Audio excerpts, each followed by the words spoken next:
Olá, você vem acompanhando aqui no Jornal da Record News uma série de entrevistas com convidados falando a respeito de 2017. É uma perspectiva em relação ao ano de 2017.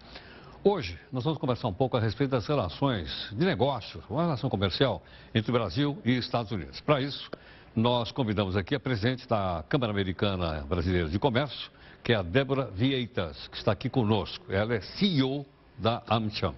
Débora, muito obrigado pela gentileza. Bem-vinda aqui no Jornal da Record News. Obrigado. Prazer estar aqui. Débora, olhando um pouco para 2017, né, eu acho que mais do lado de lá, do lado de cá, do lado de lá nós vamos ter então a posse, acho que no dia 20 de janeiro, se não me engano, é isso ou não? Do novo presidente Donald Trump. Isso. Né? Isso vai impactar os negócios entre os dois países ou não? Olha, eu diria que, em primeiro lugar, é bastante cedo para fazer conjecturas a respeito dos impactos, na medida em que não se conhece ainda toda a equipe de governo do novo presidente, né? E principalmente o novo secretário de Comércio ainda não está oficialmente apontado. Então, pela equipe, nós já poderíamos ter alguns elementos. O que nós sabemos vem da campanha.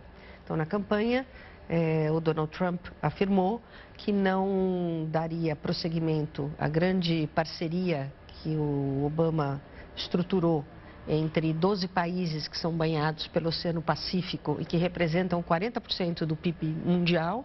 Ele fez um grande acordo comercial com eles, que é conhecido pela sigla TPP, e viu isso como uma grande vitória, porque esse acordo traria, eu diria, uma parte importante dos países da Ásia, inclusive Japão, mais próximos dos Estados Unidos, comercialmente e, por consequência, politicamente. E o Donald Trump também afirmou que o NAFTA, né, Acordo de Livre Comércio que envolve o Canadá e o México, seria revisado. Eu entendo que ele vai tentar, de fato, colocar à frente essas, ou interrupção no caso do TPP, ou renegociação no caso da NAFTA. Isso pode ter um impacto muito grande, por exemplo, para o México, né, que claro, pode ser... Que é um grande parceiro ali do lado, né? Exatamente, porque o México, além da questão comercial, tem a questão de imigração também, outro tema muito forte da campanha do Trump. E polêmico, né? E polêmico. Eu diria que, para nós, especificamente, ainda é uma incógnita, podendo, inclusive, trazer efeitos positivos. Se a gente considerar que ele de fato faça essa revisão de acordos comerciais, significa que ele fará ou dará ênfase a relações bilaterais. E, portanto, o Brasil é um país que tem uma posição muito curiosa. Em primeiro lugar, nas nossas relações comerciais, é os Estados Unidos que é superavitário. Ou seja, a vantagem deles. nós importamos mais do que conseguimos exportar para eles. Nós não temos problema de imigração com os Estados Unidos, não é relevante. Então, de vez em quando a gente vai passear lá em Miami, né? Isso, lógico. Eu diria que os turistas brasileiros são muito bem-vindos, né? Porque gastam mais do que a média dos turistas da América Latina. E, então, assim, nós temos até talvez a possibilidade de ser beneficiados, porque se esses acordos não entram em vigor ou são revisados, abrem-se oportunidades comerciais para o Brasil. E para acordos bilaterais, como por exemplo o que os Estados Unidos têm com a Colômbia?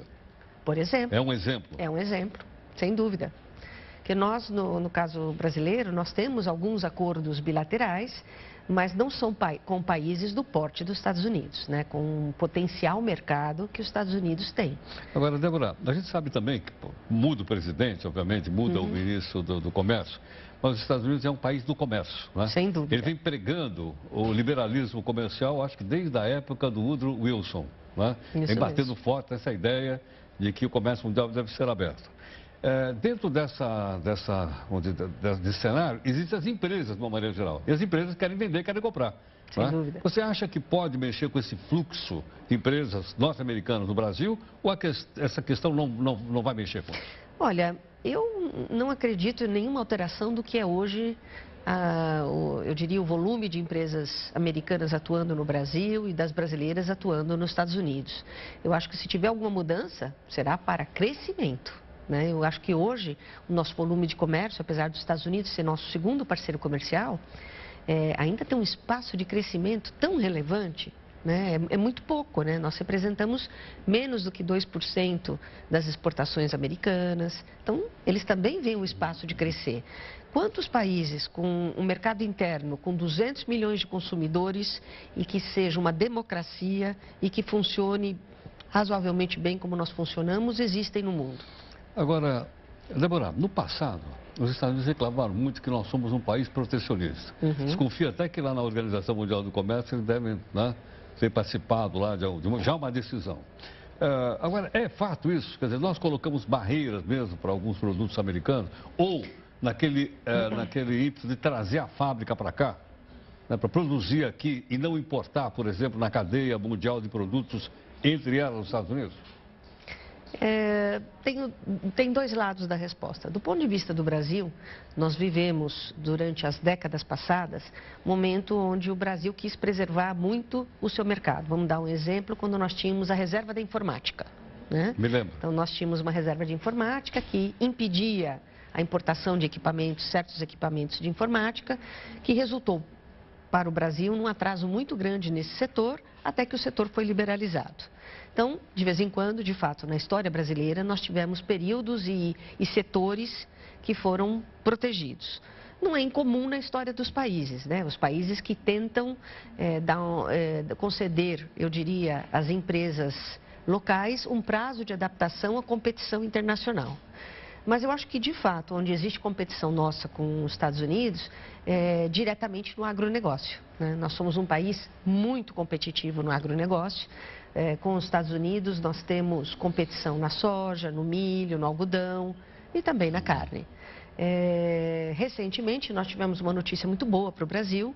Foi um acordo que nos permite voltar a exportar carne para os Estados Unidos e também importar certas carnes dos Estados Unidos, tudo isso baseado em cotas, que não são enormes, mas são um avanço na nossa relação, ter voltado a ter o comércio de carnes, né? Então, posso entender que o setor de agronegócio é mais amigável, por exemplo, do que o setor de informática ou o setor de produção de veículos, por aí ou não?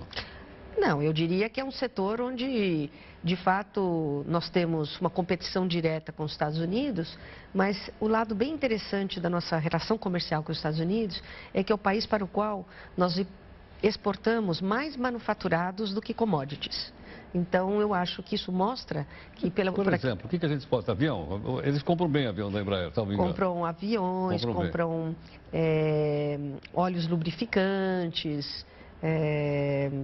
Eu diria que a pauta fica em algumas peças e componentes que são enviados para os Estados Unidos, também parte do fluxo das empresas multinacionais americanas aqui instaladas, mas é para nós uma pauta mais saudável do que pautas onde a gente majoritariamente exporta commodities.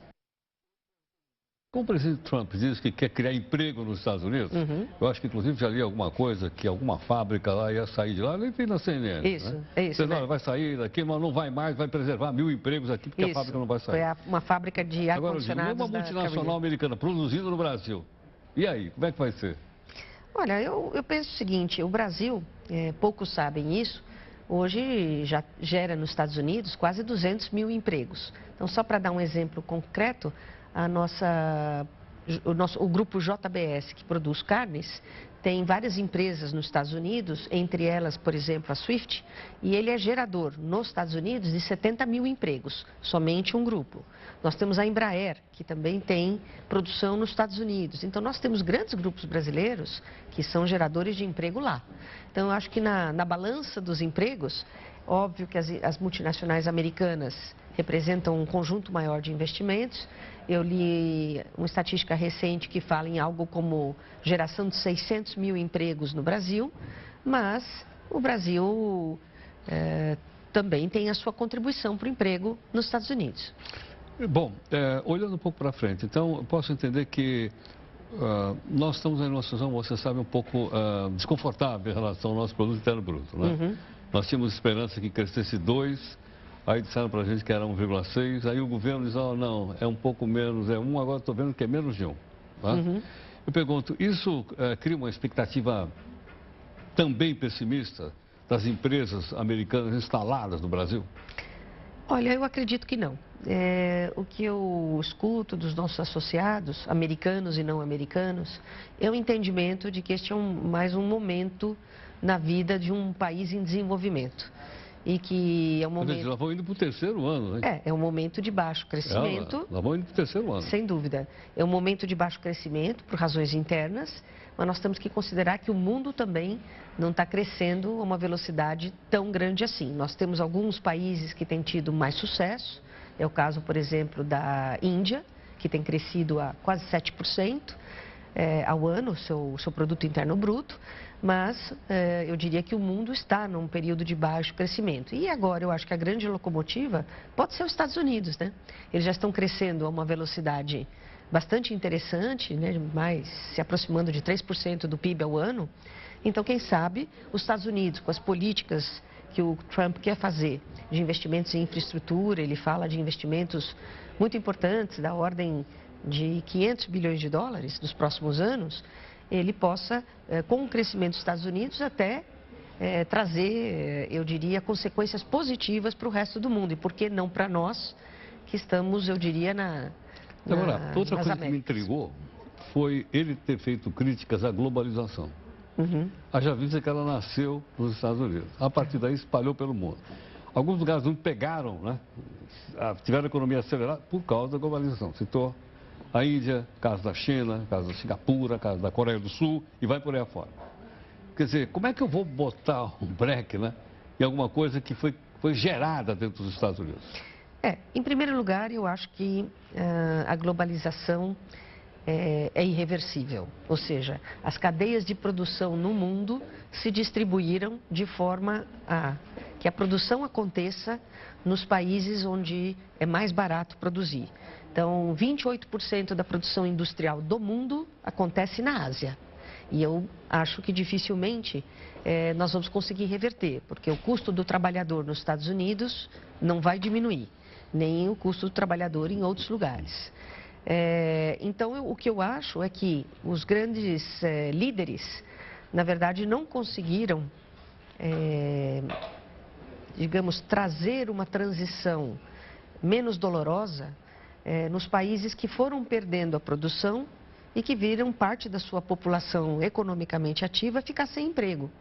Então, essa conversão de pessoas que perderam o emprego na indústria para trabalhar em outras atividades não foi necessariamente nem fácil de ser feita, nem com a velocidade que seria necessária. Então, você gerou aí, eu diria, uma franja de população muito descontente com a globalização, que entende que perdeu o emprego em Indiana porque a fábrica foi para o México. Mas eu diria que é difícil imaginar um retorno dessa produção para os Estados Unidos. Eu acho que é possível impedir que novas produções sejam transferidas, novas fábricas sejam transferidas. Isso através de incentivos fiscais que ele pode impor ou restrições. Mas reversão do quadro atual, eu acho que não. E acho que do ponto de vista eleitoral, é importante notar que no mundo todo essa discussão está ocorrendo.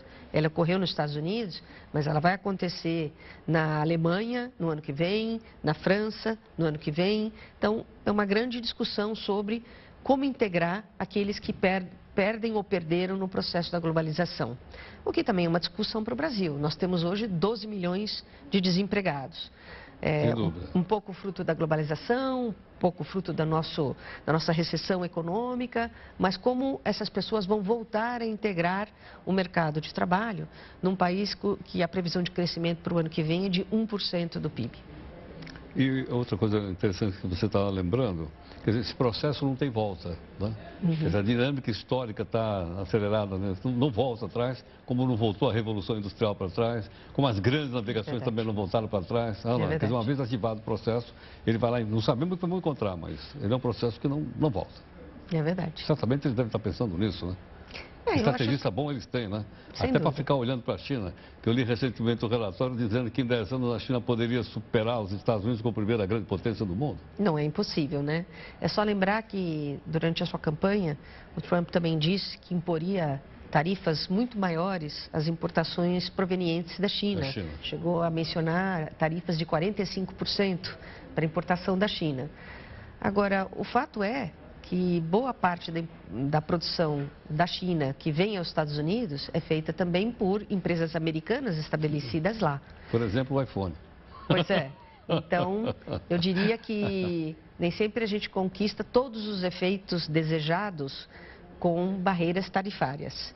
E é importante lembrar também que no mundo do comércio global, as barreiras não tarifárias, por exemplo, as ligadas à vigilância sanitária, ou padrões de relações de trabalho, ou relações, né, com o meio ambiente, podem ser tão poderosas quanto as tarifárias. Eu acho que toda a restrição que o Brasil sofreu por conta da febre aftosa, né, da volta da febre aftosa aqui, e que agora, ainda bem, está superada, é um exemplo de que as barreiras fitossanitárias podem ser utilizadas de maneira tão contundente quanto o aumento de tarifas. Ok.